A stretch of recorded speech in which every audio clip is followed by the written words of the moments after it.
Oh, man. Is this going to be an actual episode tonight, or is this going to be me half-assing? Let's see. Do I give the full ass or half the ass? What do I do I tonight? don't know. Do I really care? Kinda. I do. Let's be real here. I love doing this shit. No viewers, though. No one's watching. It's a lot. Oh, we got one. We got just one, but I'm seeing like 5 names pop up. 3. I don't ever talk till I see 5. You got 5. Oh, we definitely got 5. We totally got 5. We got 5, and we are live 5 and alive. from the living room once again. Ross, Yes, sir. how was your weekend? It was pretty good. Oh, yeah? Eventful. Eventful? Yep. How so? Well, Friday night, went to the Bloomsburg-Smithsburg game Okay. out in Smithsburg. Froze our butts off, but Bloomsburg kicked our butt. Hell yeah. Saturday morning, I'm pretty sure you were involved in that a little bit. I was there for Saturday morning. Okay. Warriors. Warriors beating Spartans, yeah, 20-0. Congratulations on that victory. Thank you. And speaking of that victory, that was the first game of the day, 20-0, Warriors over the Spartans. A dominant performance on paper, but was it really a dominant performance? I don't know about that. This was a Spartans team that didn't have Don Brown, only dressed about 13 to 14 guys, and seemed like they were pretty lost for the entirety of that game. They didn't seem to know timeouts or field situations. It was a rough situation overall for that Spartans team. The Warriors just beat them up, but Could have done better. I think could have done a lot better. Like, on paper, that should be at least a 40-0 kind of beatdown, but 20-0? Okay. For as talented as this team is supposed to be, We'll take it.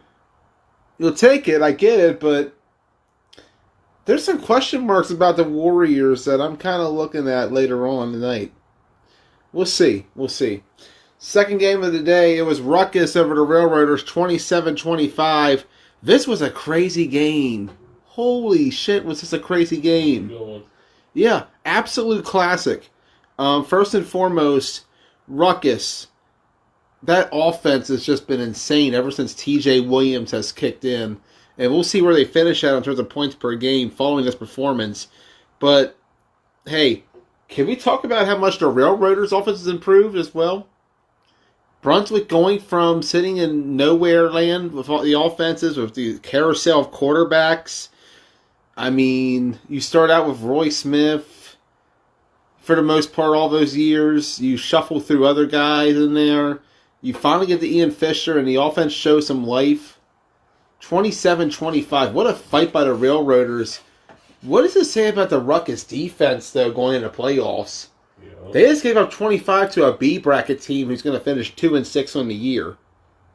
Highly suspect if you ask me. We're going to see when we get to our conversation on each team. Third game of the day, it was Program 26, Red Knights nothing. This was classic beatdown.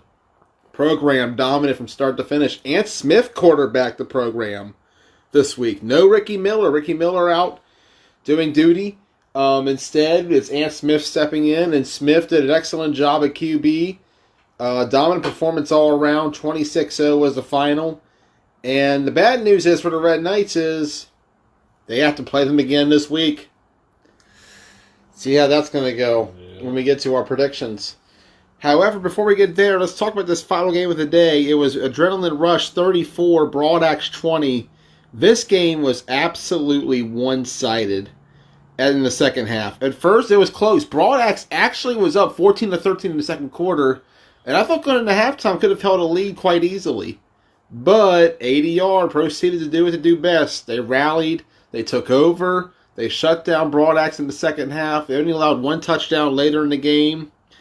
And overall, when you take a look at it, 34-20, ADR looked very impressive. And I'll tell you, Ross, if that's the playoff team they bring out there, Look out is all I can say. Don't worry. You don't need to worry? I don't know, Ross. I ain't worried. I don't know.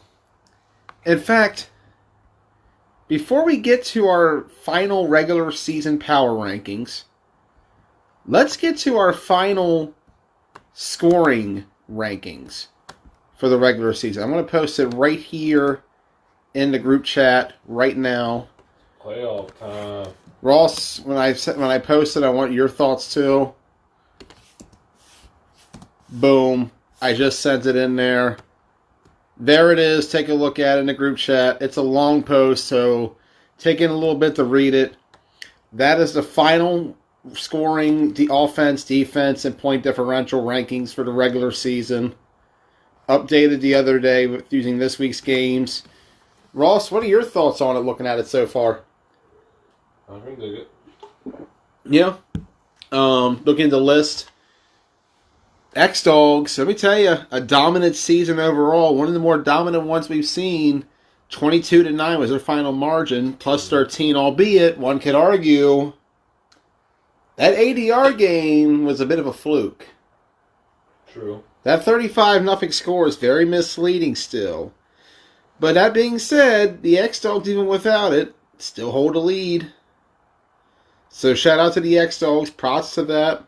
They've had an excellent season as demonstrated by these not power rankings, these scoring rankings. Something also I've noticed on here, Broadax, quite the resurgence on offense. 19 points per game with Timmy Townsend at quarterback. A great freshman year for him overall. ADR, despite the three-headed monster at quarterback they've had throughout the season. Well, more two-headed recently with Jacob Mitchell and Chris Boone. They managed to put up 18.5 points per game. Third most in the league. Not a very impressive number by ADR standards, but still within the top three of the league. That's still better than anywhere else it could be at. All right. Some other numbers that stand out to me in the offensive standings. Warriors, 18.12. That's a team record. That is a team record. Most points per game by the Warriors. Railroaders, 15. That's also a team record for Brunswick. 15 points per game. They never did that before in their franchise history. Red Knights, that stands out to me. 5.5 points per game. Yeah, that's pretty wild. They're going to finish with less than a touchdown. That's pretty wild. That is very wild. Looking over at the scoring defenses again, X-Dogs number 1, 9 points per game. Close behind him, though, only a half-point differential is the Warriors, 9.5 points per game allowed. ADR, despite the offensive ailments at times, still strong on defense, 12 points per game surrendered, albeit, once again, that number is skewed, 35 points in that X-Dogs game. And, of course, the 2 pick sixes in the Warriors game. But, it happens. It's part of football. You also take a look at the other offenses or the other defenses in the rankings. I had it out of order, actually. Broadax should not be 4th. That should be a different ranking. My bad. I didn't do any editing on that. But the defenses, for the most part, seem like they are pretty much mid-level with the offenses.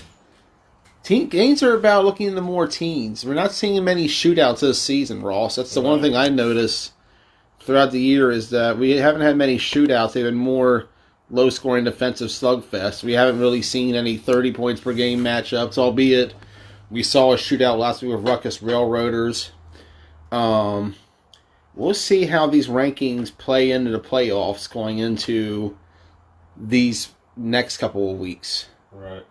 As we take a look at the final power rankings, and I'm going to break down every team from 9 to number 1. Starting out with the Red Knights. The good news is Andy Hoffman is a seasoned veteran quarterback that's going to play the game of his life these next 2 weeks. You know why? His career's over after this week or next week, depending on what game he's going to go down in. So the good news for them is they're going to get the best of Andy. He's going to play his ass off. He's ready. And not just that, he's got his friends and his family there to back him. Literally, on the field. They're going to fight with him. They're all he's got and all he needs. They are the Red Knights. And they're going to fight valiantly in that B bracket tournament. I truly believe they're going to come out and play their asses off, for certain. That's the good news. The bad news is they're averaging less than a touchdown per game. 5.5 points per game will not be enough against any team in that bracket. The defense has been decimated all season. They're averaging nearly 4 touchdowns per game surrendered. They have no identity and is surrendering nearly 4 touchdowns per game. Ross, this team is just has been a disaster on the field all season. They got spirit. They got that. This is going to mean a lot to them. They got to go out a winner for Andy. But at the same time, can they do it? Or is this perhaps a team that's not going to do it? He's done it before. He's won the B bracket twice. 2 years ago, 2017, he beat the Spartans. Last year, he beat Top Gun. Ironically enough, both teams he beat were retired right afterwards. And he's going to go down in a blaze of glory. I think he's going to go out fighting, but statistically, this team don't got it. But, we haven't seen the whole Knights team this year. We don't really know what they're going to be. What we saw against Program was a glimpse of it last week. It wasn't great, but who knows what he's going to have come playoff time. We'll see. I just feel like they're going to play Program this week. It's going to be interesting. But when you look at it overall, they're 0-3 against B bracket competition this season with a combined score of 68-19 on terms of margin of 22-6. They scored 12 against Brunswick, but they were shut out by the Program. 20 points they surrendered in all 3 games plus. Does not look good for this Red Knights team. No, it doesn't. Yeah, the odds are really against them here. They're going to have to pull off a big upset on Program. Moving on now, however, number 8, the Brunswick Railroaders 2-6. The good news, this is the best Brunswick team ever. There is no doubt about it. This is the best one ever.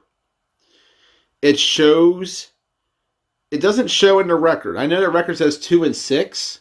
Right. But when you look at the games, they beat Red Knights in ADR. They took Program, Spartans, Ruckus, and Broad Axe to the wire. Those 4 games were decided by a touchdown or less. Right. They could have won those games easily. They're not the same old Assassins. They have averaged 15 points per game, most in franchise history, by nearly double that margin. Ian Fisher has reinvented that offense, and as a result, guys like Timmy Privet, Eric Jones have all started sticking out. And those guys are balling right now. The bad news. They have struggled to finish games. Simple as that. The ADR game, there were maybe about a couple of times where I thought, ADR was going to come back and win this for a second. But if you look at the scoreboard, ADR never led. ADR was never within the score after the second quarter.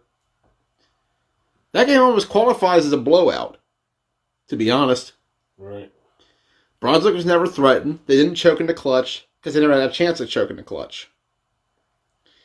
In other games, they have failed to get stops. They have failed to score. And it's hurt them late. Program, they could have won that game. Program had destroyed themselves with so many penalties, but they just couldn't pull Ricky's flags. Right. You go back to the Broad Axe game. Ian gets sacked and throws the ball 25 yards down the field. The clock runs out. You can't do that. Moments like that, small things like that, come back and haunt you. I look at this Brunswick team, and their failure to finish has resulted in where they are right now. This easily could be an A bracket team. They could compete up there. They beat ADR. They could play. I know you guys blew them out, but you know what? Beachley said it best. He wasn't ready for Foster. Right. And it showed. They got destroyed and exploited in that game. Give them a chance to prepare. Those guys can fight on any given Saturday. This is the best Brunswick team. By far. Read this. Their best bet to win is to get up early and run the clock out using that offense. They're playing old school flag football, and it's working for them. Now, how they measure up, though? They're the only team in the B bracket with a win against an A team. That's pretty big, first and foremost. That hasn't happened since the West Virginia Ducks did it in 2017 when they beat TMT. Ironically enough, quarterbacked by Jacob Mitchell in both games. But that's beside the point. Brunswick, against B bracket competition, has lost by an average of 56 to 55. Only a 1-point differential in margin. The largest margin being 8 points over the Knights and defeats by 9 combined by Program and Spartans. They could certainly win these games, but it's a question of if they could finish them. We shall see. Number 7, the Tri-State Spartans, 2-6. Good news. You've defeated 2 of these teams already. The Knights was simple, and the win felt amazing because it was your first game, and you curb stomped what would be the worst team in the league. Brunswick, nobody watched, so nobody really knows what happens outside of you guys and the refs in terms of what happened. The bad news. You and Brunswick have the same issue. You can't finish games. You fell short against the Program by missing a 2-point conversion and not kicking the ball. You fell short against Rutgers where they used their 5th quarterback to beat you on a botched kick. Shout out Edra Dorsey. You fell short against Broad Axe because you didn't kick the ball to give your defense a chance. And you fell short to X-Dogs as well. Your inability to finish these games has resulted in a 2-6 season instead of a possible 6-2 one. This team is talented enough to could have won more, but they just couldn't. Same problem with Brunswick. They just couldn't finish. And it really hurt the Spartans team. Same colors and everything. Same colors and everything. Yeah, inter-squad game. Literally, inter-squad game on Saturday. How they match up? They're 2-1 against their opponents in the B bracket. The margin of victory of 72 to 55. The Spartans have proven more capable of playing in this bracket. It's just a question of the rematch theory. Can you beat a team twice? It's tough. It is. Whenever you win that first game, the mindset becomes, well, what can we do to improve on that? What can you do? You won, right? The team who lost has time to take in what happened, examine what went wrong. After all, who has the footage, Spartans? Not you guys. That's Brian Swiger who's got the footage. Remember that. That's going to play a role in that later game. We'll see when we get the predictions. Number 6, the Program, 3-5. The good news, the Program has already swept their opponents and thus should not be challenged entering this tournament. In fact, they're the favorite in my opinion. The absolute favorite in this tournament is the Program. They're well seasoned, they're well groomed. Ricky Miller has won the B bracket before. The Program's been to an A bracket semifinals before. So, you got to think they're well above this, right? Here's the bad news. You guys have been mediocre this season. Very mediocre. You should not be contending in the B bracket at this point of your franchise. You've been around for 8 seasons. And the fact you're competing in B after just being an A team in recent seasons is a shame. True. What happened to the Program?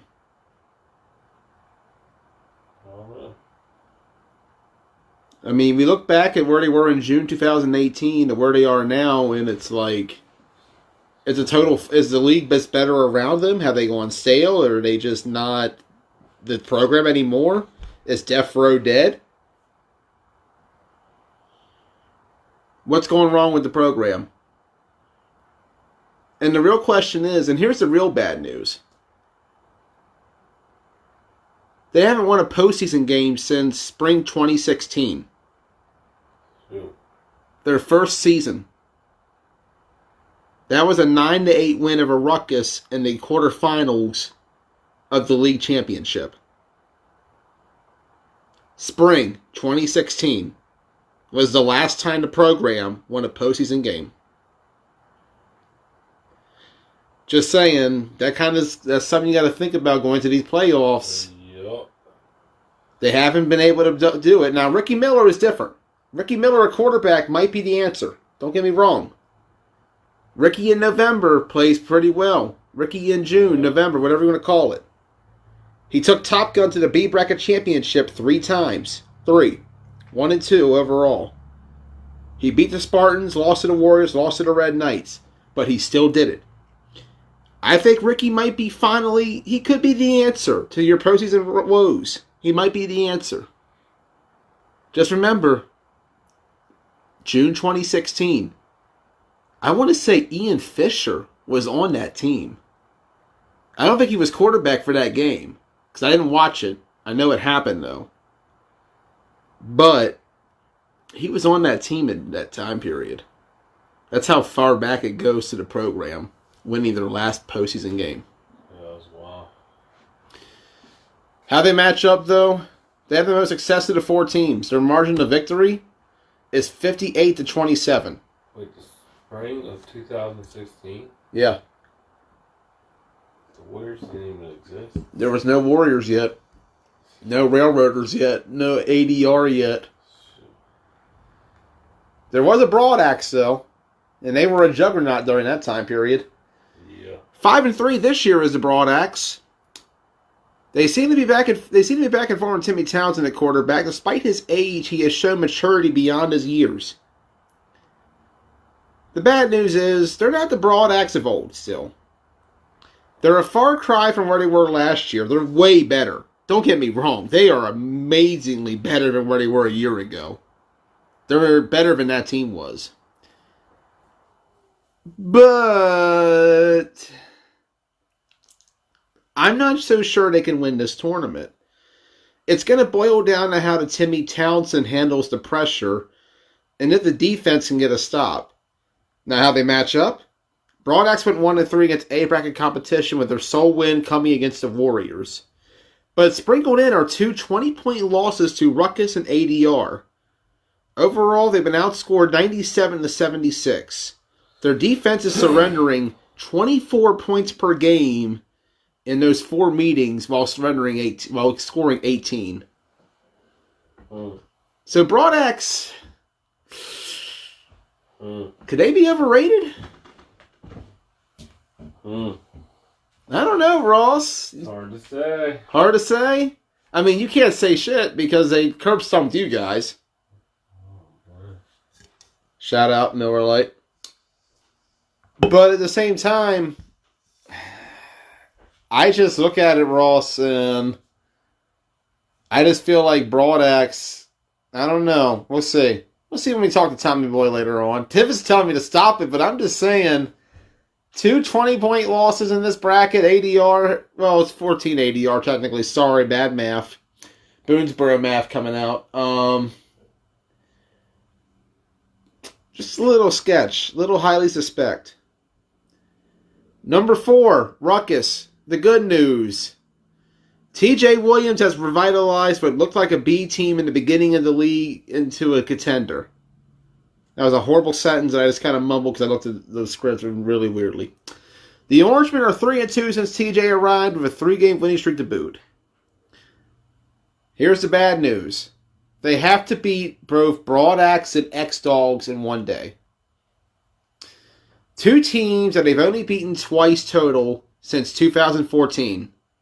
For Rutgers, this is going to be the ultimate test for them as a franchise, especially with ADR and or Warriors looming in the finals. Broad Axe and X-Dogs, 2 teams they just have never beaten, except twice, and both times with Broad Axe this year. Tough task for Rutgers. Will they be able to do it? We'll find out. I feel like this is going to be the ultimate test for them, though. This playoff is going to be their biggest test. This team's got a lot to prove. How they match up? Ruckus enters 1-3 against A competition, with their sole win coming against Broad Axe. Overall, they have been outscored 70-66 despite the record.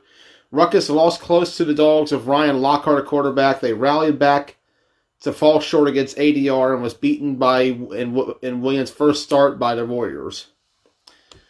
So we'll see how they go, how they do. Me personally, I feel like Ruckus has a chance to be the dark horse of this bracket. 70-66. It's already been outscored by. 1-3 is their record. Flying a little under the radar, if you ask me. We'll get to that in predictions, though. I just feel like they're a dark horse in this one. Number 3, Adrenaline Rush, 5-3. The good news.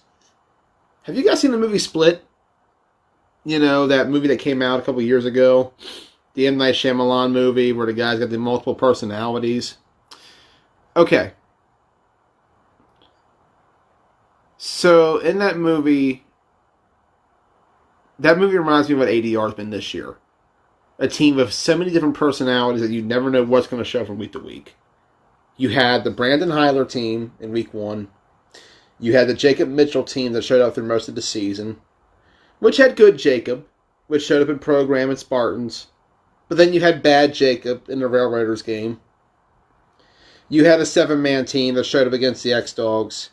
You have the Chris Boone team that destroyed Broad Axe, that beat Ruckus, and destroyed the Knights. But then the question is, what happens when you combine all those personalities together? You get the Horde. In this postseason, ADR is bringing the Horde.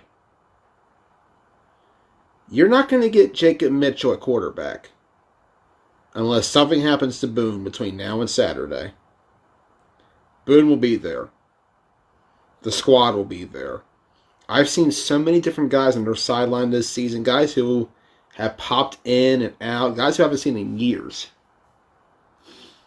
I've seen so many different guys that I feel like ADR is going to come out there and bring a team that none of us have seen all season that's going to wreak absolute havoc in this bracket. It's just, because I look at this team and their tendencies and how good they performed despite being so many different teams at once. Yeah, the Hyler game didn't go well. That was a bad game against Warriors. His first start ever, poor guy. He was kind of thrown out there, and it wasn't a good situation. Jacob Mitchell, however, at quarterback, they outscored teams 46-9. On average, 15-3 in 4 starts. And that's not counting the X-Dogs game. I won't count that, because that's just a little unfair. That was 30 against 7. Boone, when he plays quarterback, the margin is 96-32. On average, 32-10. We've seen what Boone can do at quarterback. We've seen what ADR has of a full squad. We've seen their different personalities, their different tendencies, their different players. They're having their worst season ever, by far. But yet, this could be their best postseason squad. They have the talent. It's just a matter of it coming together. Now, how they match up? ADR went 2-2 against A competition this year and had a rare loss to a B team. However, 2 of those losses were by Jacob Mitchell at quarterback, the other by Brandon Hyler. Chris Boone is still undefeated in the regular season, and last week's 34-20 win showed what they can do. Against A teams, ADR is being outscored 87-61. But with Chris Boone, they're outscoring their opponents 55-32. In the two losses under Hyler and Mitchell, they were outscored 55-6. Boone should be ready to go. The Horde is coming. That's a warning, Ross. Ooh. I'm just saying, be scared. Number 2 is the Warriors. The good news. The good news is this. This is your best season in franchise history by a mile. You were not just competitive, but you dominated in games. The offense had a record-setting season, while the defense stayed true to form. The Warriors overall were the second best team in the league, and it showed on the field. The bad news is this. Man, you got to the bad news real quick. Because I'm saying this. You guys remind me a little bit of the 2018 LA Rams. Oh, shit. You've peaked at the wrong time. And now injuries are starting to get to you. Bad timing's starting to get to you. Seems like the Warriors don't have the team they had back in September. Am I right? What happened to all those guys you had? Back in when? September. Didn't you have like 30 against X-Dogs and Red Knights? Where are they at? Better question. Where's Isaiah Keys at? He was just there last weekend. He had a touchdown. He had a touchdown? Just one? Yeah. Against that Spartans defense? Yeah. You kidding me? Yep. I'm just saying. I think the Warriors have looked a little rough in the last few weeks. I go back to the Broadax game where you guys were just slapped around completely. I wasn't there for that. You weren't there for that. That's fair. But, you know, Don Brown wasn't there for the Spartans game. And then he dressed 14. It's way different. And you guys didn't look that good in that game. It's way different. It's not that different. Don Brown is the leader of the Spartans. You're the leader of the Warriors. Correct. It's different. Both teams needed you guys. Correct. Not putting any blame or fault or anything like that, but I'm saying, I see a team that's fading. A team that's not there at the moment. Tivis even says you would have made a difference, Ross. Wouldn't have? Yes. Tivis says it. What is Tivis now? I don't know. He's missed more games than I have this season. But I'm just saying, I just feel like you guys against ADR are in for a rude awakening. Because you're not going to get Brandon Hyler out there in the field. You're going to get Chris Boone. And the last time you faced Chris Boone, he beat you.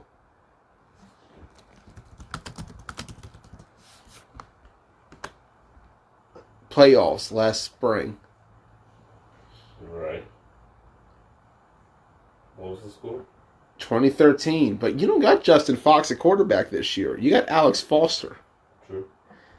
And no slight to Foster, but he's not his buddy Fox when it comes to that position. Fox took Marcus Street to 2 championships. Foster's still a little unproven in that position. Yeah, he's put up the numbers this season.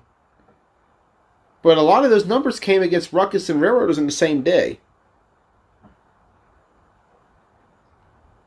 I'm just saying. We'll see, though. We'll see. Even Swagger says you're beating up the Warriors.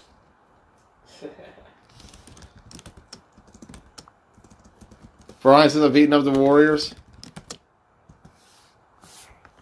That's what he said. Okay, sure. How they match up, though, Warriors are 2-2 against A competition. They beat the Hyder-led ADR team in the opener and beat Ruckus later. However, you guys have been outscored 57-46 against A competition. Do you know that? Right. 6-2, but you've been outscored by 11 points in your own bracket. The 28-6 loss to Broad Axe is the most recent game. However, gotta say, Rossington. I like how numbers are skewed for ADR and What do you yada mean? yada. Because Well, when it comes to us, numbers are. I'm just calling it how I see What's it. our record though? 6-2. Okay, so we found ways to win games. Okay, but I'm just saying, Ross. It's a wonderful thing. It's just, I'm just starting to see a little bit of slipping. You know. Just 120 to nothing, and we're slipping. Against a Spartans team that dressed 13 that didn't have Don Brown. Okay. I'm just saying. 20 nothing. How many people do we have? -11 for a second place team is pretty concerning, man. I'm just saying. Moving along for the Warriors to number 1, the X-Dogs, 8-0. The Dogs are undefeated in the regular season for the first time since 2015 when they made it to the league championship. And Eisenberg and company continue to make a remarkable run this season with an undefeated season here in county and only one loss in the KFFL in the spring. The Dogs run deep in the trenches. Actually, in fact, X-Dogs only have 4 losses this season, Ross. 4. And 2 of those were to Team Blood Talk. Mm-hmm. Remember that? Good times. I'm on that thing too. Yeah. And the other was to the Renegades, I believe, in Ocean City. But that's beside the point. Immortals beat them in Keystone. Only 4 losses this season. This, in my opinion, is a deep X-Dogs team in the trenches. 100%. This is, honestly, I think it's Matt's best team that he's had in recent years. Nobody else matters other than X-Dogs. Let's all be honest. Hey, I'm just saying. I just feel like the X-Dogs have been absolutely fantastic this year. Yeah. They have been a top-notch team. Yeah.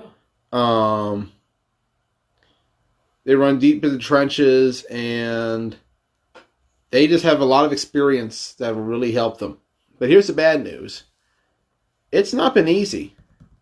They beat Spartans by 8 and Ruckus Warriors and Broad Axe by 3. They could have easily been a 4-4 squad, but showed enough resilience to make it to 8-0. Now, how they match up? What? It's amazing, man. It's like almost like they found ways to win games. That experience and veteran leadership of the X-Dogs was key to that. You got to look at that. Eisenberg, Kinsler, Burkholder, all those guys who've been together for years. What a way to win games. Yeah, they're resilient. They've been always like that. That's the X-Dogs way. I mean, I wish my team could find a way to win games. Ross, I think you're taking things a little way too hard. I am not. All right, I'm just saying. It's playoff time, Blazer. All right. Now, how they measure up, however. Dogs went 4-0 against A competition this season. The numbers a little misleading, however, when you think about these games. For Broad Axe, it was Timmy Townsend's first game. For the Warriors, Cody Snavely played quarterback. For Ruckus, Ryan Lockhart was quarterback, and AD already dressed 7. Kind of makes you wonder about the X-Dogs in this playoff. I don't know. I mean, you consider the fact that they had close games with Spartans, Ruckus, Warriors, Broad Axe, all by less than a score. It could be 4-4 quite easily. You consider they didn't beat any of the 4 teams when they were at their best.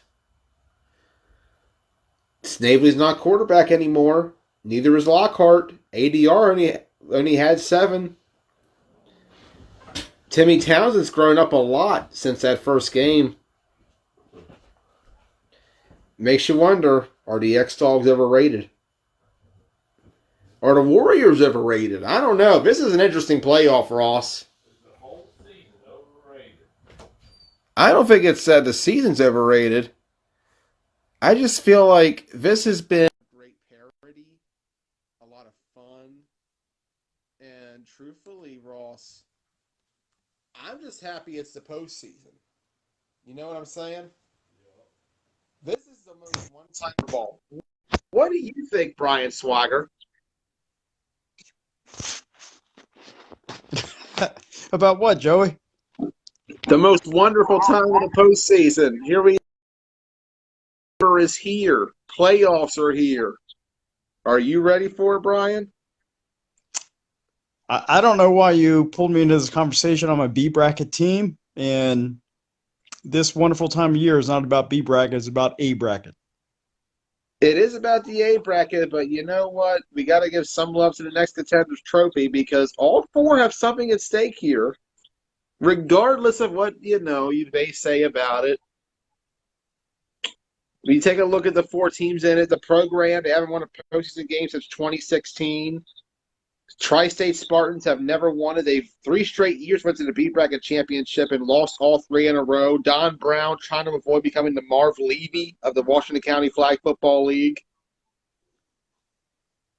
You take a No, look at it. I don't agree. I think the program would agree with me. Program's been in the Washington County Flag Football League for years, like Brunswick Railroaders have, and the program and us probably aren't real happy about being in the B bracket. So, And you know and what? then As you should not be, then because what? honestly, What? Brian, as you should not be. You know why? You guys had your best season ever this season. You guys were good Yeah, enough to be competitive enough to win A. You guys could have easily been up there with the rest of those teams. But as I go back to the point, your inability to finish games is what really hurts you at the end of the day. yeah, no. So I think the best example of us are the Cleveland Browns, right? So like before the season started in the NFL, Cleveland Browns were like, they had a chance to win the Super Bowl. But you don't fix 40 years of losing in 12 months. And just like with the Brunswick Railroaders, we lost for 2 or 3 years, and we couldn't flip that switch. I you know I agree. We had a top 5 talent team, and we underperformed. So this conversation tonight needs to be about A bracket teams. It needs to be about Ruckus and ADR and Broadaxe and the Warriors and the If that be X-Dogs the case, because they Brian, earned it. They hey, earned it. if that be the case, Brian, what are your thoughts on the A bracket going into it? Huh. It's going to be awesome. Like I said probably 3 or 4 weeks ago, all of us are watching the standings, right? And it was the most exciting the Washington County Flag Football League has been in years because prior it was the have and have nots, right? There were like 2 or 3 good Exactly. teams, right? So I just admire Tom and I admire all the 8 or 9 teams we had in the Washington County Flag Football League this year. It was competitive and it needs to stay there. It's a good distribution of talent and and dude, I respect the A bracket teams, and I'm cheering for all of them. I want to watch those games, and hopefully the same thing happens in the spring. And hopefully we are not in the A bracket. We are not in the B bracket in the spring. Hey, I hope you guys are in the A bracket in the spring. Because to be honest, Brunswick has earned a respect, I believe, for the rest of this league for the way they played this season. You guys belong. You guys truly belong. You guys aren't a joke. You We, guys we are legitimate ballers who go out there every Saturday and lay it on the line, not just a 9-man, but 11-man. yeah, we can talk about 11 man. We were undefeated in 11 man, but But but I want to know what your thoughts are. Who do you think wins on Saturday in between Ruckus and Broadaxe, the first game? Because that's going to kick us off at 9 a.m. What do you think of that? if if I had to bet my house, I'm Your gonna whole put my house. money on. Ooh, I'm okay. gonna put my money on. I'm gonna put my money on Broadaxe. They showed up. They beat us 14-12, and I got a lot of respect for them. Sometimes people throw their players under the bus, and against us, their players stepped up, their line stepped up, their quarterback stepped up, their defense stepped up. Um, love their defensive end, and and they made a statement against us. So they won more games than Ruckus, and I think Broadaxe has the edge. Broadaxe. All right. So you're going to go with Broadaxe in that one. So in Brian's bracket, that sets up Broad X Dogs. So Brian, who do you got in that one? The I don't rematch know. from earlier in the year. I don't know. So you saw what I just typed in the chat. I will compare the X Dogs to the Patriots. I think Matt and their team are the best coach, the best discipline, the best executing team out of all the nine teams.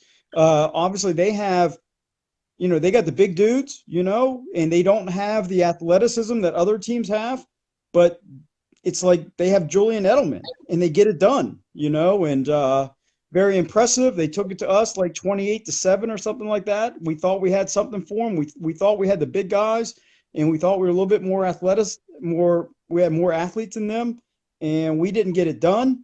We scored 7 points on offense. We gave up 28 points on defense. So it's just like you sit back and you're like, wow, that is a very disciplined, well-coached team. So until the X Dogs lose, they're number one in my book. All right. So you got X Dogs over Broad X. I do. All right. So the other semifinal. Ross, you're in the living room for this one. Warriors ADR. Brian, you said I was giving the Warriors too much flack, but I feel like I was just giving a brutally honest take. I feel like ADR is possibly the better team going into this game. What do you think, Brian? Number one, I want to defend the Warriors. The schedule this fall was challenging for everybody. We started this fall with a bunch of bye weeks, and it affected us getting going. Right, we laid an egg against the Warriors because we had 2 or 3 weeks off going into that game. But then later in the season, the Warriors experienced that. They had 2 or 3 bye weeks. You can't simulate it in practice. You need game speed, and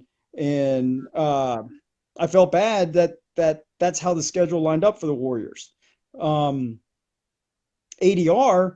you don't know who they're going to bring. If they're going to bring the team that they played against us, well, then I'm going to give it to the Warriors. But I know, I know over 8 games that ADR had enough guys on their roster that showed up that they can bring the house against the Warriors. And I don't know if ADR brings everybody they can bring, well, then probably you're going to give the advantage to ADR.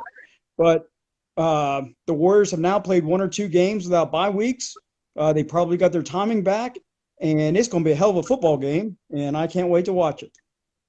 And go Warriors, go Warriors. So Brunswick and the Warriors were in the same boat, and ADR was always crushing people. And I'll cheer for Ross and Sean, and I even like Marley. I do like Marley. I think Marley's the MVP of the year. He's a good player. So, Brian, you're going to go with Warriors in that case. So you got X Dogs Warriors in the finals. I didn't say that. I didn't say that. Who I'm going to go with. So who are you going to go with? I don't know. I got to see if ADR brings their A team. Well, then you're probably going to give it to ADR. But well, I'm going to tell you, I guarantee you this: Chris Boone will be there. All right, well, Chris Boone is one, and we all respect him. Chris Boone, he's my age. I like that. Actually, he might be 1 or 2 years younger than me, but he's a baller. He's a player. The game slows down for him. He's smart on the football field. But he needs a supporting cast. He can't have 13 or 14 guys show up, And I'll say this: a lot of people threw ADR under the bus for the game against the. I think they played the X Dogs with about 7 guys. Dude, I respect that. Like, they went up there, they knew what was going to happen, and they still played it like men. So sometimes ADR and I bang heads, but. That game needed to be played. There's a chance we could have had 5 or 6 teams above 500 for the A bracket, and we need to determine who would go. So good for ADR. They got some respect for that. So I don't know. So if they bring their full squad, I'm going to go with ADR. If they're down 5 guys, I'll go with the Warriors. Go Ross. I love those guys. Most nights. Let's put it like this. It's a world where everybody has their best. So best Warriors versus best ADR. Best ADR still? Sure, 14-13 ADR. All right, so ADR X Dogs, who you got in the championship in your bracket?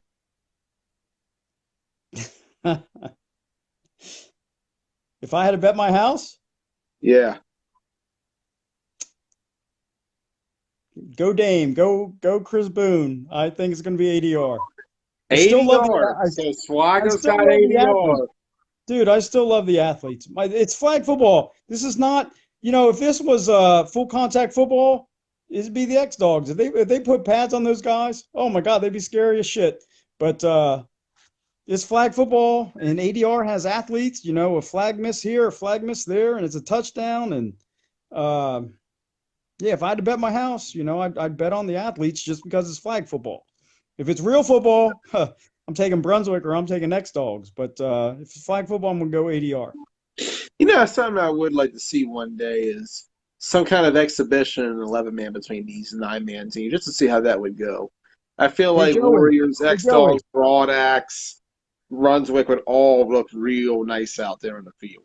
hey But Joey, got our pads. My athletes, team got our pads. athletes are My pretty team got physical helmets. too.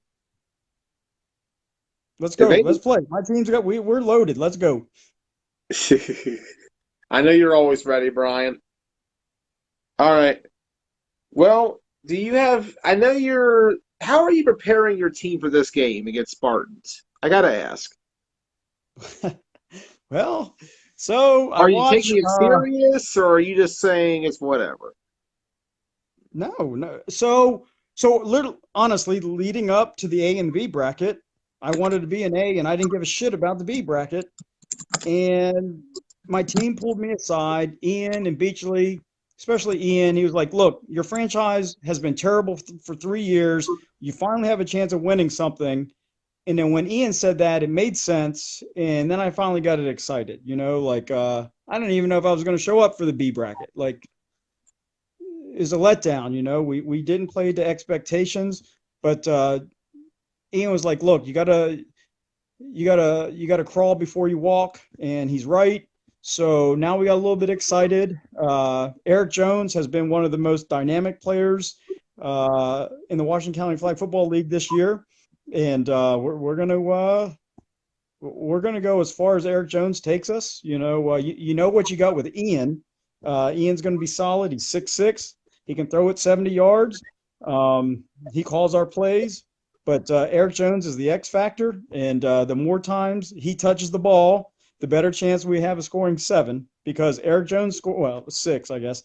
Eric Jones scoring 6 is a much better chance than me scoring a field goal. So we're gonna give it to Eric Jones, and hopefully the Spartans have, not hopefully, hopefully the Spartans don't have a game plan for Eric Jones, and I don't know if they double up Eric. Well, then we still got Timmy, and I don't know, got some 45-year-old receiver. I don't know. But yeah, that's it. I respect. Let me tell you this. We have watched film, and I think Keenan is one of the most underrated players in the Washington County Flag Football League. He's a big dude, and you wouldn't expect him to be able to run. Dude can run. We have a guy that probably runs 4.6, 4.7. Keenan made him look like he ran a five flat 40. I've seen Keenan throw 70-yard bombs. I've seen Keenan win touchdowns on slant passes. Keenan is a player. They have a couple of receivers on their team that I really, really like. Sometimes we all beat up Joe on defense, but let me tell you what, Joe is a player. Joe is a free safety. It's the perfect position for him. They got Sean Taylor, so we like what the Spartans bring. And I disagree with you about saying the Spartans have been in the league for X number of years, but that's not true. They took a season or two off, so they're kind of like a new team. And for the Spartans to win the B bracket is something they should really strive for, and it would be much more pride for them to win the B bracket than the program or the Red Knights or Brunswick to win the B bracket, because they're a new team, and I respect that. They've won 2 or 3 games this year, and they're seeded number 2 in the B bracket, and good for them. And it's going to be a huge challenge. It's going to be a huge challenge for Brunswick to play against them, and I think it says everything that we're going to be in the white jerseys on Saturday at 3 p.m. because the Spartans, their first year, basically outplayed us. So, Yeah. yeah, good for Don Brown, good for Keenan, good for Rome, good for Sean Taylor. There's that one receiver on Spartans I really, really like. He won the game. He won the game for them against us, and he's an underrated player. And we'll see who's going to be there because I looked at the roster for Rhode Island, and a certain Spartan is showing up on the Affiliate Nation roster. Well, I don't know. We all don't show our hand, right? I Going won't into say these who it games, is, but it's going to be curious to see who they got because that's one player I know who's out. But well, that's going to be what remains to be seen. But we'll see what I happens I take Saturday, that for Brian, whenever I your take that as a Railroaders grain of take on the salt. You Spartans. know, we all don't show our hand. It's the playoffs, and I'm sure whoever that player is, he'd rather be at the Washington County Flag Football League playoffs than up in Rhode Island. Uh, and I'm excited to watch the program in the Red Knights game. Red Knights brought a full team on Saturday, Mm-hmm. and dude, they had 20 or 25 guys on the sideline, and some big Yeah, boys, some 26 boys that points. had talent, and this might be Andy's last game, and Andy doesn't want to. He doesn't. Andy wants to win, right? And Yeah.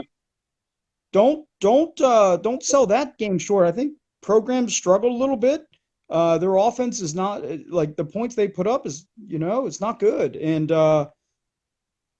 exciting. Yeah, just it'd be an exciting Saturday for all the games, and it's just been an awesome year for the Washington County Flag Football League. And good luck to Andy, good luck to the program, good luck to Don Brown, good luck to Brunswick. Going to be a hell of a weekend. I'll tell you, Brian. I'm really excited. It's going to be cold. It's going to be my perfect weather.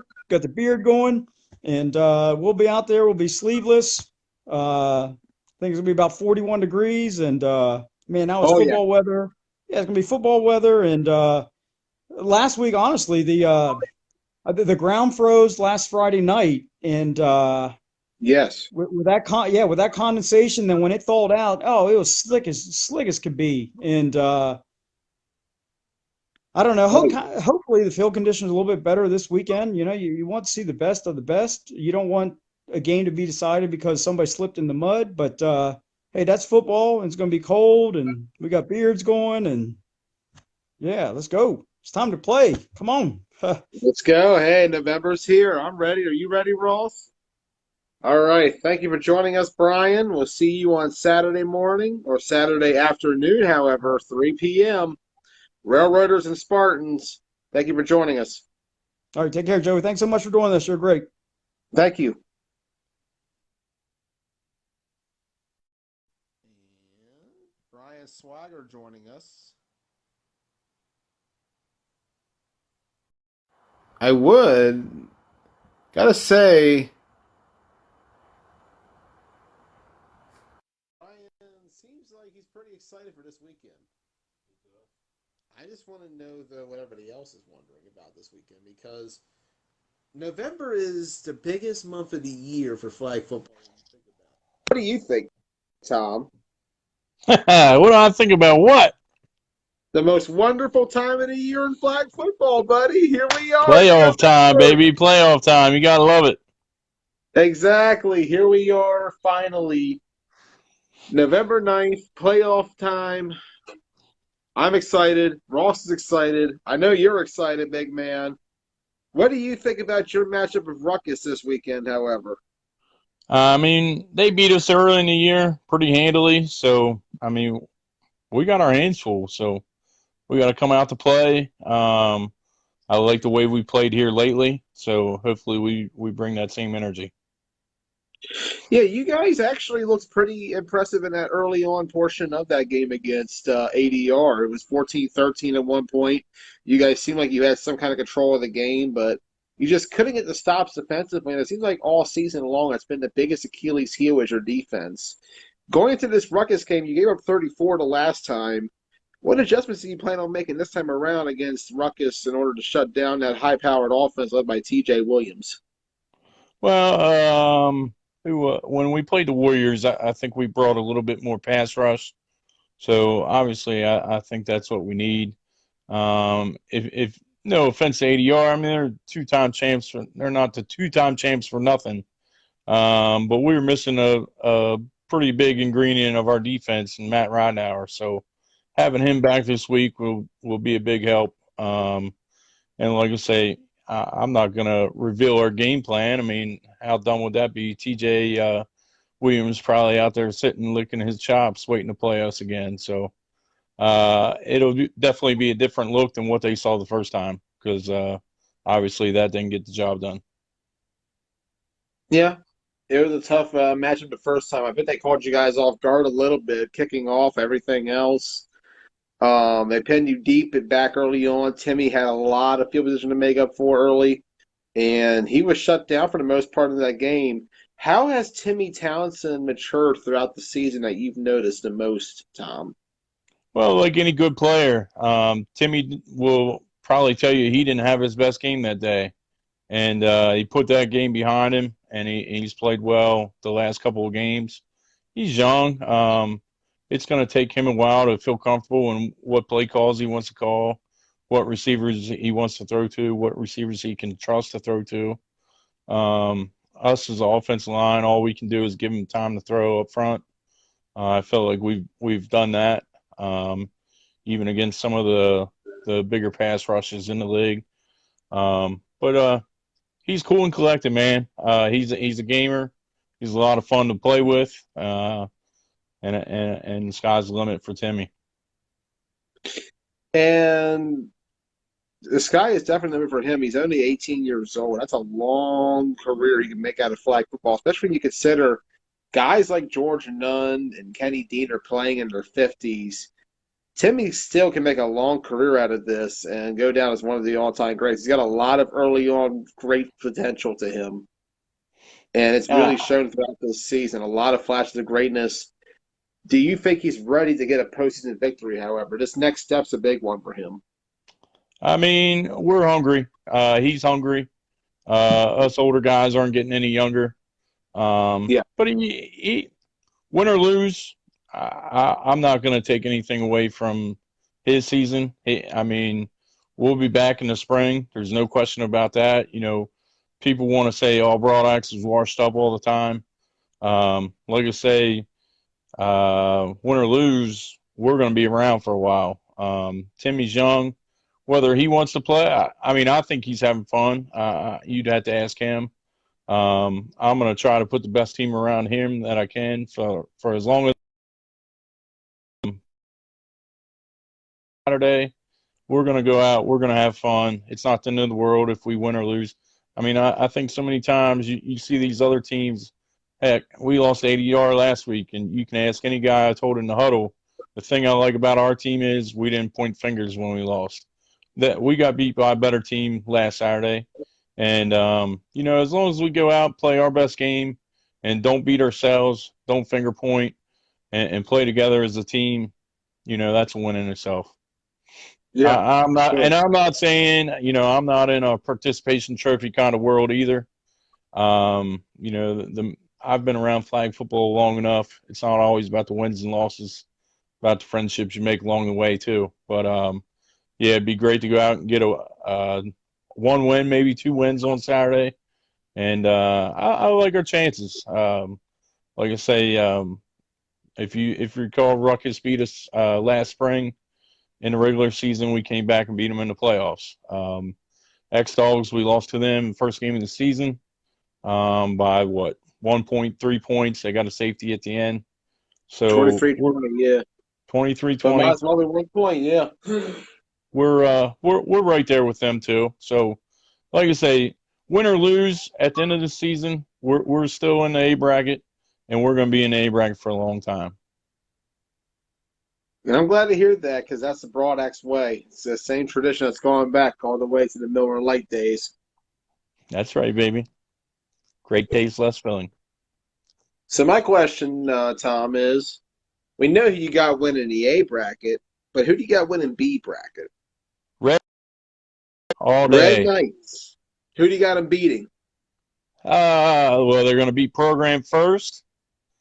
That's going to be a dogfight between Brunswick and Spartans. I'm Should excited for that game. That should I be fun to really wish I watch. saw the first one. I'll probably be highly inebriated by the time that game rolls around. Hopefully, Same. I mean, I guess I'm allowed to cheer for people. I mean, I got busted my chops for cheering for people the last time I was drunk on the sideline cheering for my main man Zeke. So hopefully I'm allowed to cheer a little bit for either team. Ross Aroni back there making comments. What's he got to say? Tom always full of shit. Hey, the rumor was I was crying. Anybody that saw me on that sideline that day knows I wasn't crying. I take my L's. Were you crying, Tom? Hell no.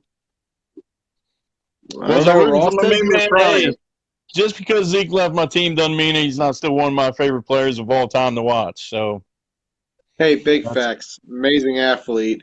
Absolutely. If only he had the ball thrown to him more, you know? Hey, that's all I was saying. But who am I? I don't know anything. So, who the Red Knights are going to play, I have no idea. I look for that Brunswick and Spartans game to be a dogfight, and I hope it is. I hope, obviously, I hope there's no fight, but I hope both teams come to play. And I mean, I hope it's a hard-fought game, and I think it will be. I think so as well. So you got the winner of that one, of course, against Knights, if Knights winning. I can see it. There's a lot of potential to that Knights team. That Andy definitely hasn't shown all his cards yet for certain. He's going to bring it all out come postseason where it matters the most. And we've seen in the last two falls, he's won the B bracket. I feel like third time he's going to do it again. There's a really good shot at that. We'll see. Like I say, he's my big brother. This is the grand finale. I would love to see him ride off in the sunset with that next contender trophy, man. You know, I really wish you all would have done a jersey swap just one time. We should have done it the last game, but he came through the handshake line and was like, "This is it." And the day we played them, they only had 10 or 12 guys, and I thought, what does he mean this is it? Like I didn't get it when he first said it. And I thought, like, is he not going to have a team to make it the rest of the season?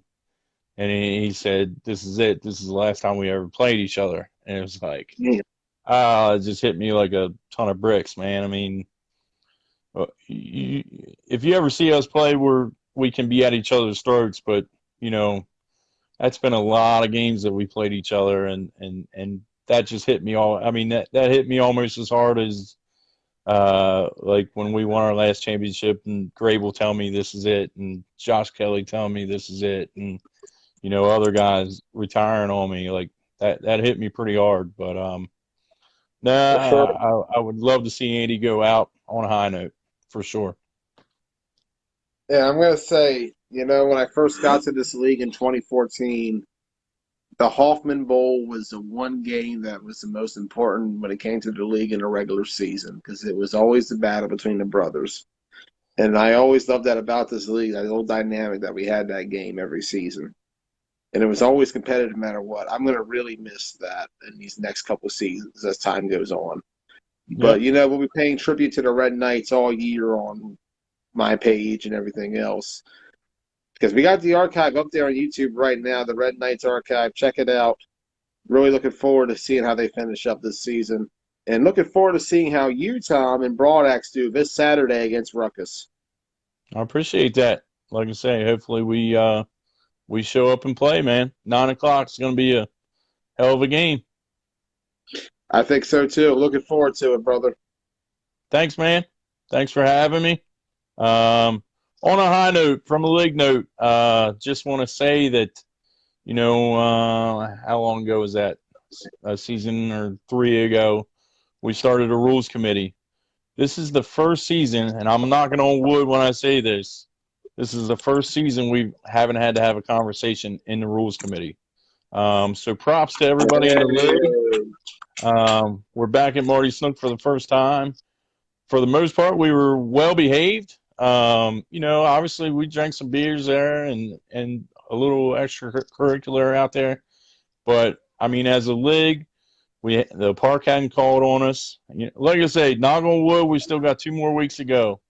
But Yeah. props to everybody for going out there and playing football, a game we all love. I can honestly say, like, a couple people said, "Man, your game with ADR last week, those guys are a bunch of dicks," and they are a bunch of dicks. I'm just kidding. I love the ADR guys, but it was a better game than what we've had in the past. So, um, like I say, and I don't mean to just point out ADR. I think the league collectively, it's competitive week in and week out.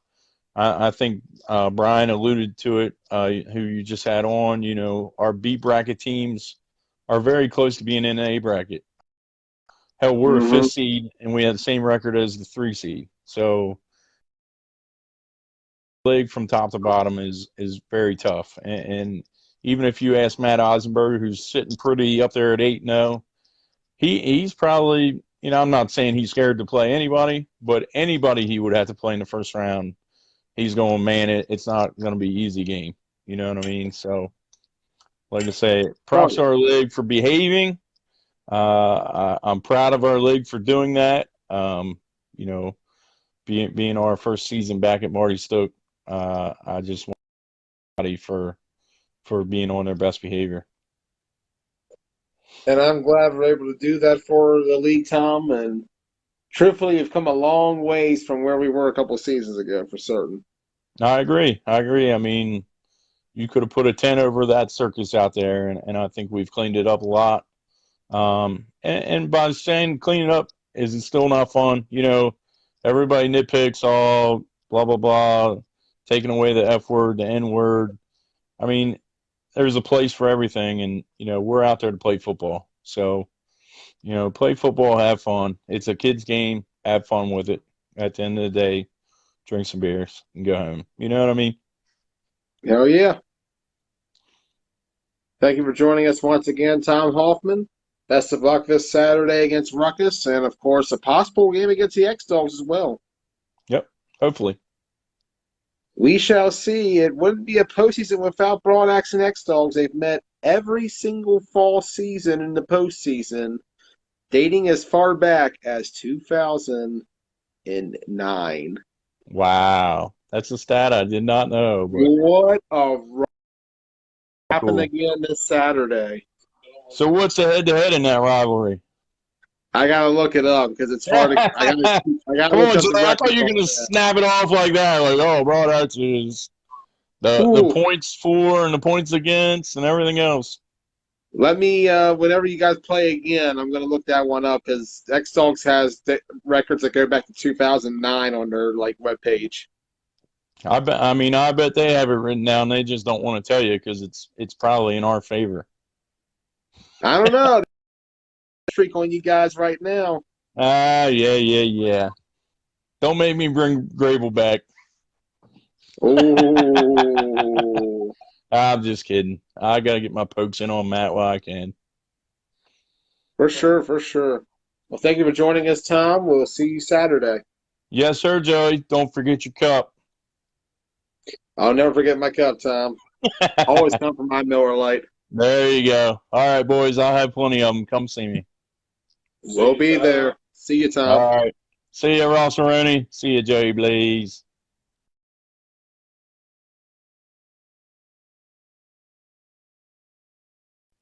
Tom Hoffman. And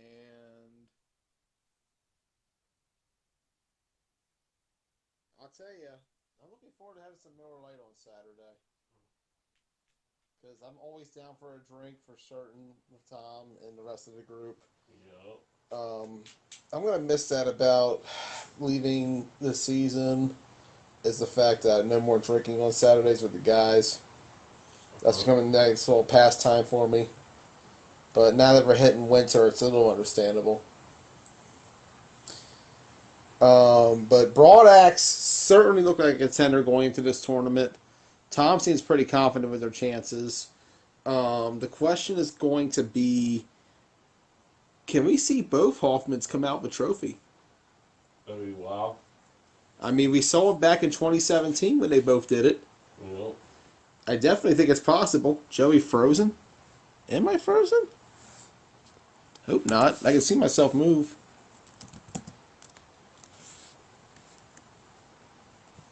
I mean, we shall see. He certainly seems to think that his brother Andy can win it. We'll see when we get to predictions on that.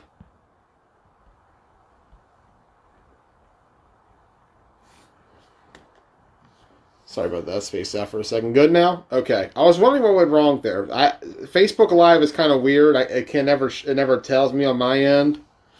So whenever it phrases like that, I can never actually see it.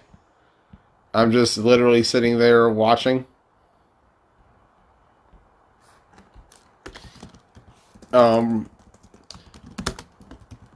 Sorry about that. Sending a message.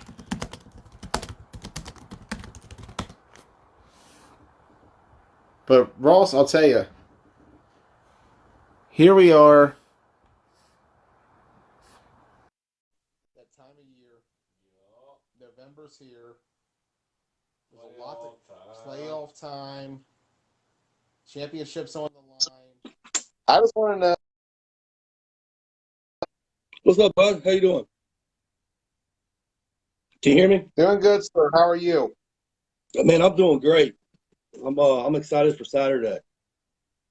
Yeah, I mean it's been your first full season of play so far, or second full season, I believe. What have your impressions have been so far since joining WCFFL, Aubrey? I just made the transition from tackle to flag last fall with Brunswick, and I was still coming off of shoulder surgery, so I wasn't 100%. But the level of competition is unreal. Obviously, I played elsewhere since then, where the competition is a little crazier. May have lost him. Oh, he's still there. You go. We have lost him, I believe. Nope, we got him back. I see him. Sorry about that. No, all good, No, Aubrey. man, it's been fun this year, man. I'm finally healthy for the first time in like 10 years, and joined my new team, who I'm committed to through the 2020 season, and I'm ready for Saturday, man. Excited for it. So you just heard from Tom Hoffman. He seems pretty confident in Broadax's chances. What are your impressions of this Broadax offense going in, and what you can do to shut down Timmy Townsend and company? Well, I was fucking with him the first game, calling him rookie of the year. I definitely got in his head a little bit, but he's got a lot of speed. There's several flag pulls that I missed on him because he just pulled straight away from me in our D line. But the way that we beat them, we're not looking past them. I'll tell you that. But for them to even think that they're going to come out and whoop our ass or something, that's crazy to me. With TJ at quarterback, the way he's playing, getting better each week. Our defense had an off game last week against Brunswick, but we're missing a lot of guys too. We're not going to be missing too many guys this week, and we're ready to play 2 games on Saturday. We'll put it like that. We're prepared for 2. We'll be very disappointed if we're 1 and done. I've been really disappointed too because honestly, Aubrey, I feel like this Ruckus team, ever since they added both you and TJ Williams, have made significant strides on both sides of the ball. That pass rush has improved a lot. You've been a major contributor to that. And TJ has brought a spark to this offense that has not been seen before, at least in the longest time I've seen Ruckus play. And I feel like those 2 factors together have put together a squad that, in my opinion, Aubrey, is a dark horse when it comes to this playoffs. Yeah, absolutely, man. I'm not really going to discuss the whole Brunswick situation why I left. That's irrelevant now. But I knew, because we always scrimmaged Ruckus, and I knew those guys. I got along well with those guys, and I knew that I could be a instant upgrade on the D line for them. I open up guys like Damian and B Mike to use their speed. And yeah, man, we've had 11 sacks in a game this year. So we're definitely balling out.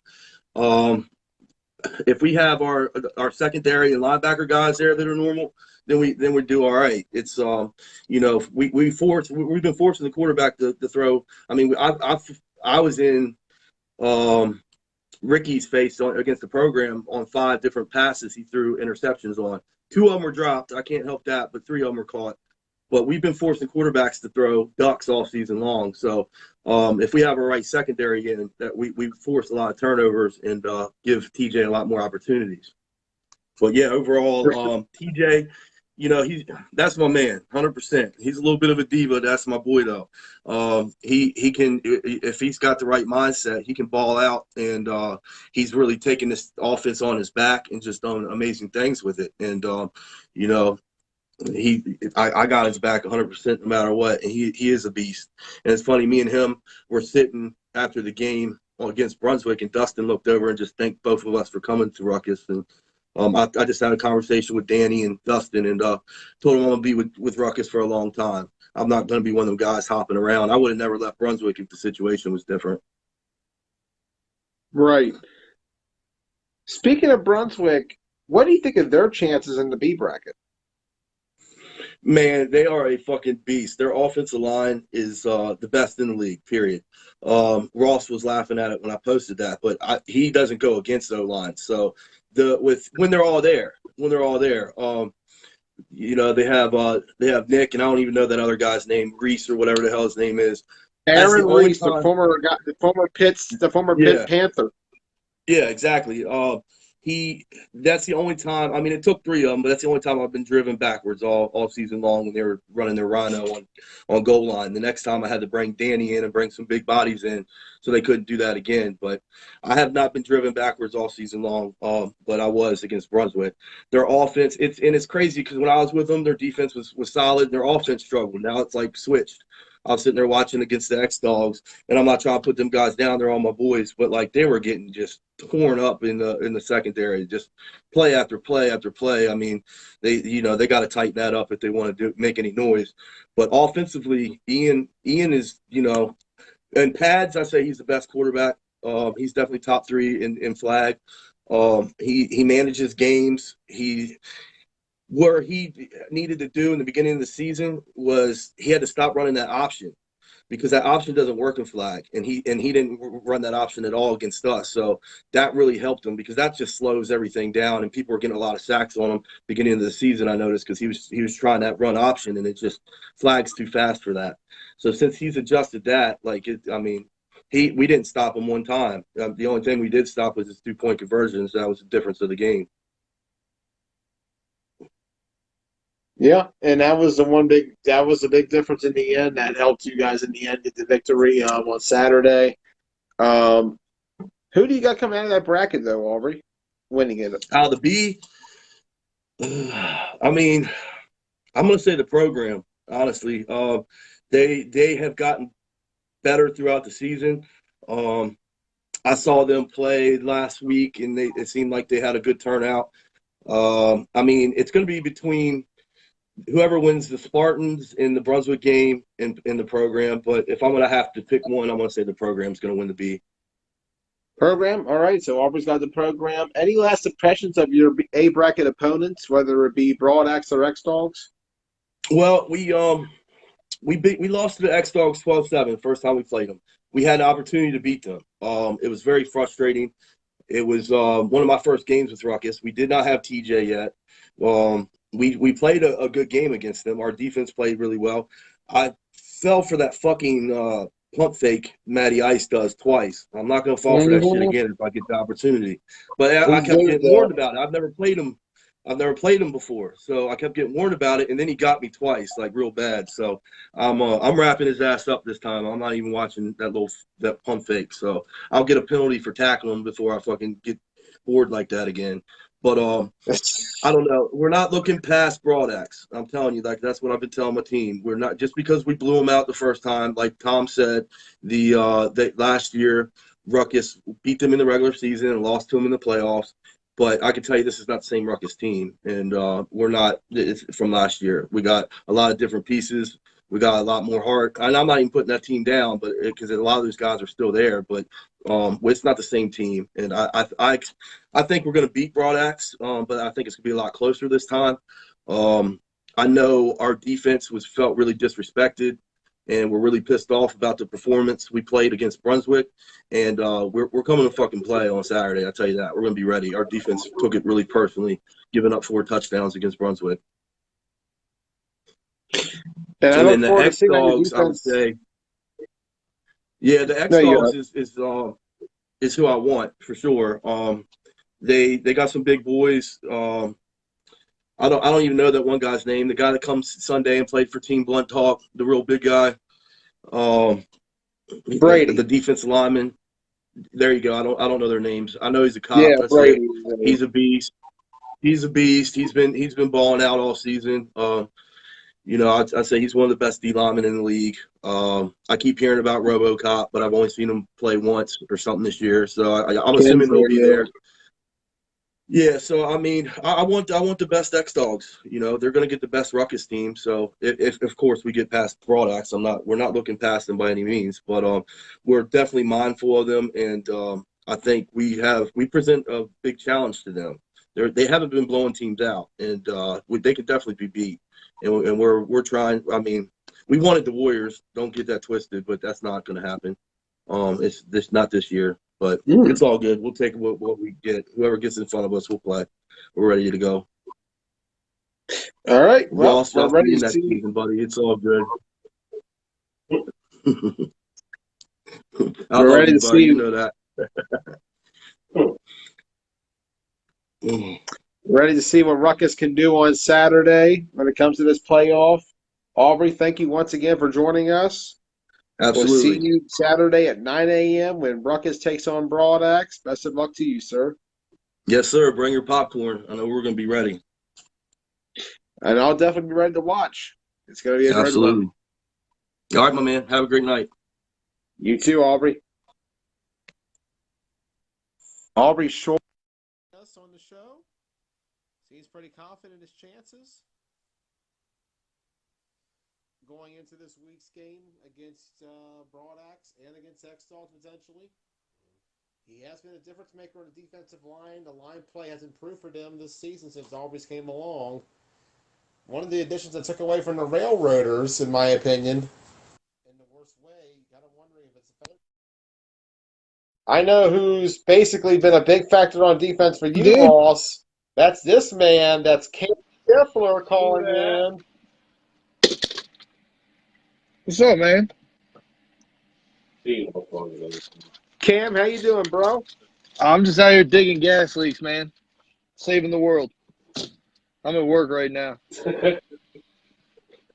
Hey, man, thanks for joining us while you're on the job, getting paid to be on Blunt Talk. How's it feel? Oh, man, it feels great, Joey. First thing I'm going to do when we win the A bracket is take my family to Disney World. All right. He's already making that plan for that Disney World trip with that $500 you're trying to win. Bullshit, you ever been to Orlando? $500 won't get you a steak and cheese and a beer. It's been a long time since I've been to Orlando, I will tell you. I've wanted to go back for a while, but I know I can't afford it nowadays. Not anymore. Oh, man. Went way back as a kid, but, not anymore. But, for sure. Cam, Saturday, you guys will have the biggest challenge of the season when you play 80 yards. They got Chris Boone there. It won't be the same challenge you faced back a couple of months ago. What are your impressions of this matchup going in? Like I told everybody on our team, man, if you want to be the best, you got to beat the best. And I wouldn't want anything less than the best ADR squad because I don't want to hear anything if we do beat them or when we do beat them. I don't want to hear nothing. I want the best one they got. There would be no excuses. Yeah, and I understand that completely because you guys haven't really gotten the best ADR squad. That week one squad you got wasn't a true ADR. It was something we're trying to experiment with at the time with Brandon Hyler at quarterback. It wasn't really what it is now. Saturday, you're going to get the real deal. You're going to get Chris Boone. You're going to get the full offense. You're going to get the full defense. They're going to dress at least 20 to 30 guys. it's going to be intriguing to see how you guys respond to that when the Warriors have been ailing with numbers as of late. They don't have the same amount of guys they had earlier in the season. How have you guys responded as a team in those facing the adversity of lack of numbers of late?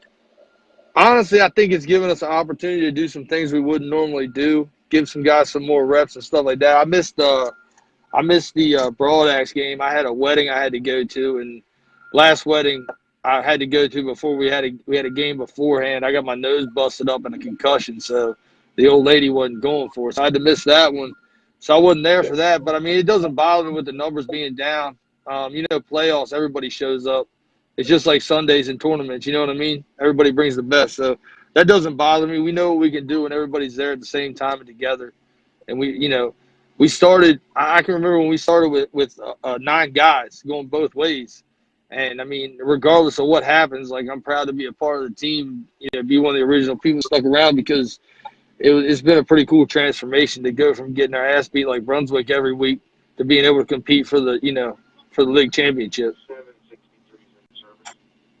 Yeah, and that's something that I have to say the Warriors have come a long way since 2016. It has become a case where 26. I look back at where you guys were during that season. It wasn't pretty. In fact, one of the worst teams in league history. Something that I'm doing in a write-up I'm doing later on in the year. Not one of the better teams in league history. I'll say that much. But the Warriors in 2019, radical change. Everything okay over there, Cam? Yeah, I'm turning my lights on for my guys. Hold on a second. All good. Yeah, we're good. Good.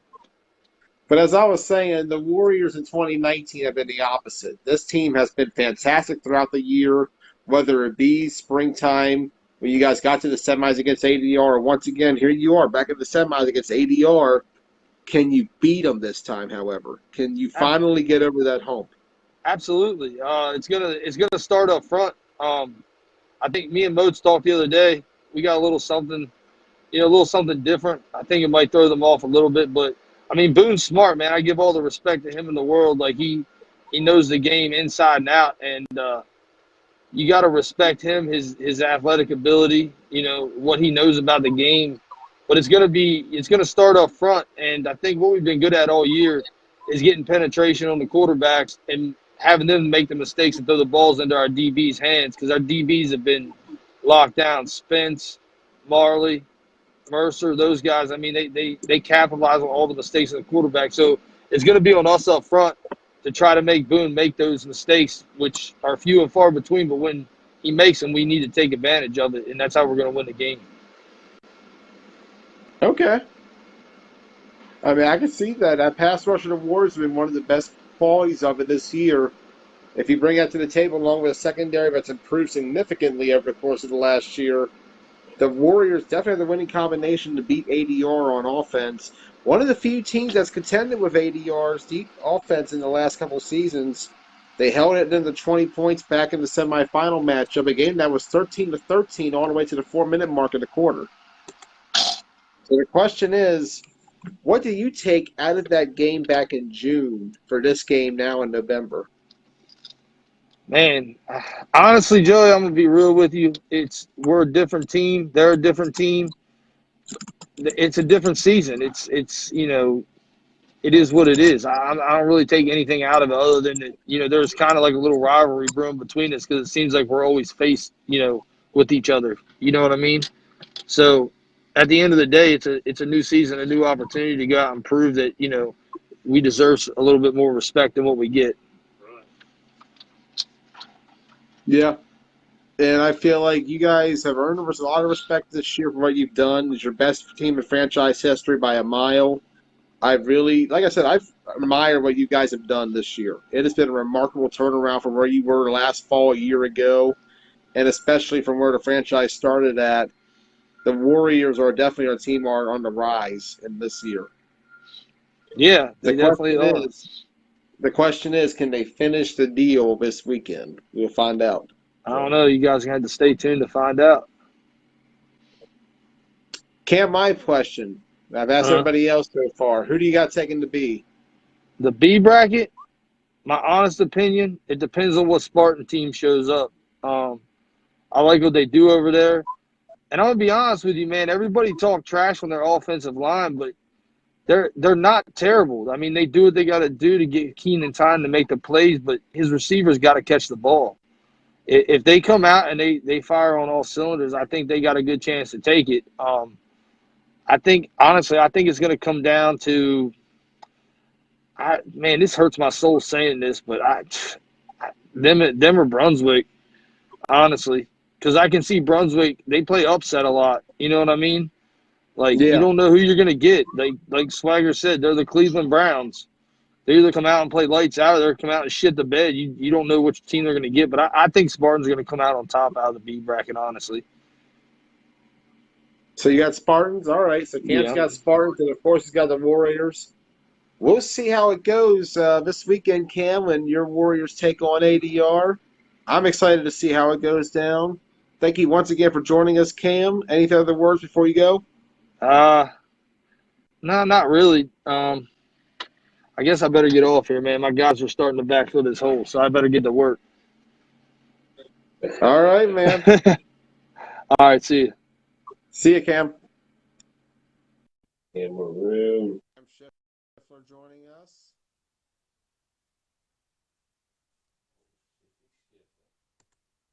And it's on that defensive line for you guys. He is a big difference on that defensive line. And with him in that rotation, along with Moats, Brock, and Louie, and Zabir, you guys really could have some for this tournament. Oh, you think so? I do, but at the same time, I'm still a little I'm starting to skeptical. think like you think so. I have my doubts. Good.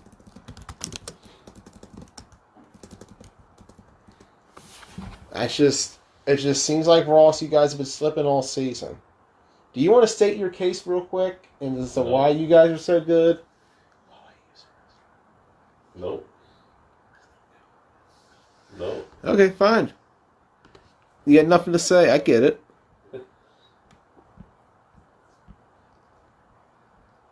Anybody else have something to say?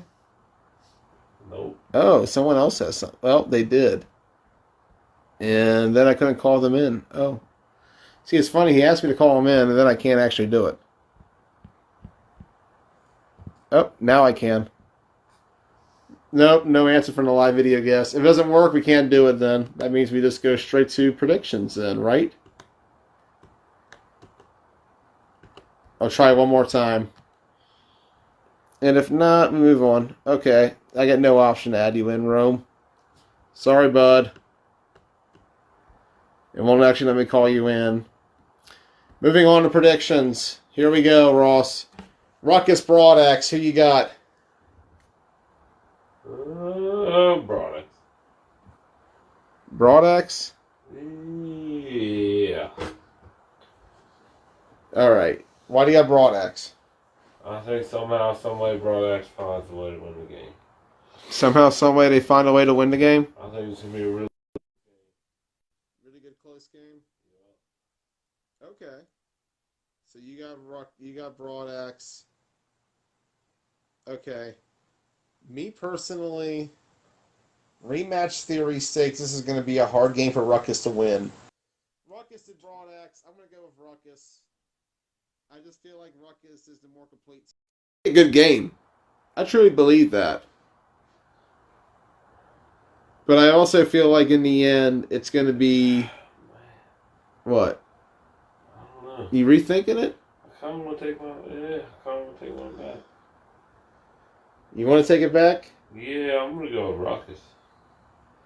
It's not my Android, Rome. I could hear you perfectly. You just couldn't hear me. Taking Chad's my Android. All right, I'm gonna go. You're gonna go Ruckus. I'll tell you Yeah. what. I'm gonna go Ruckus. I just feel like they're the more complete team all around. I think they're more seasoned at quarterback of TJ over Timmy Townsend. I feel they got more to offer on special teams, on defense overall, on offense especially. I'm going to go with Ruckus in this one. Second game, Ruckus X-Dogs. Who you got, Ross? That's all. X-Dogs, all right. Why you got X-Dogs? Did you not have X-Dogs? I'll tell you why. T.J. Williams. I think T.J. Williams makes a big difference against the X-Dogs on Saturday. And I'm going to tell you, I got Ruckus pulling off the upset. I got Ruckus scoring a big victory. I think Ruckus beats the X-Dogs behind T.J. Williams at quarterback. I think T.J.'s mobility and his playmaking skills throw off the Dogs' defense, and that Ruckus scores the victory. I'm being for real. I got Ruckus over X-Dogs. No way, Jose. I'm telling you, there's something about this Ruckus team. You should make a bracket sheet. Make everybody fill it out. Hey, if you got a bracket, fill it out, because I'm telling you, Tom posted a bracket. Fill out the bracket Tom posted. Put it on the Blunt Talk page, because right now I got Ruckus winning that side of the bracket.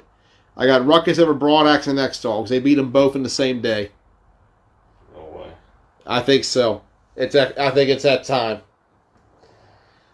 Next game, ADR Warriors. I know who you got, Ross. Once again, thank you, John Uri, for the shout out on my page. Ross, we know who you got.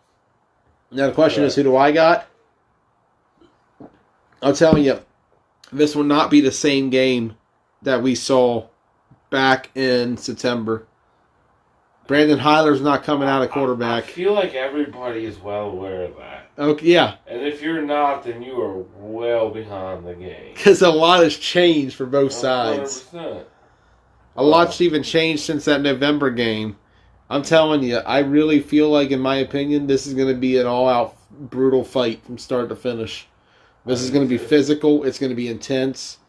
But I feel like ADR is more seasoned. They're more experienced in these kind of games. They're more eager to win this one. They got a lot more to fight for.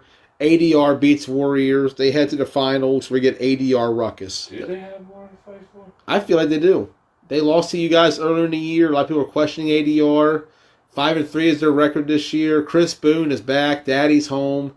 I just feel like ADR takes care of business. I'm going to go ADR Ruckus for the A Bracket Championship. Sure. Now, as for the B, program Red Knights, we saw this last week. I saw Ant Smith tear apart the Red Knights secondary.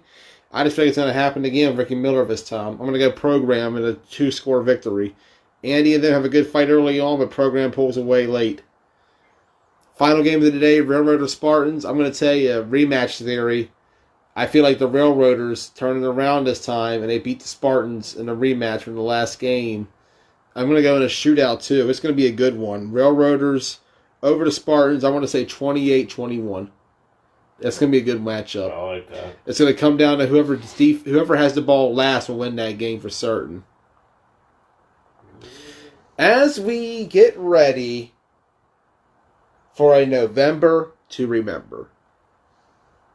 First off, shout out this weekend in the Washington County Flag Football League to all 9 of our league teams participating in this postseason. Shout out to the effort this year from Red Knights, from Brunswick, from Spartans, from Program, from Broadaxe, from Ruckus, from ADR, Warriors, and X-Dogs. And a shout out to flag football all around us. Shout out to the affiliate nation as they head to Rhode Island this weekend. Shout out to the Baltimore Hawks who are traveling as well. Shout out to the Keystone Flag Football League who will be playing their playoffs next weekend. Shout out to the Mason-Dixon Classic, November 23rd and 24th. It's going to be down there close to D.C., the location to be determined. Shout out to the Winter Chiller, November 30th and December 1st. Shout out to the Turkey Bowl coming up Thanksgiving morning. It's going to be a November to remember, fellas, and we're kicking it off this Saturday, 9 a.m., Marty Snook Park. Be there. I'm Joey Blaze for Ross Collins saying good night, and we'll see you Saturday morning. Warriors.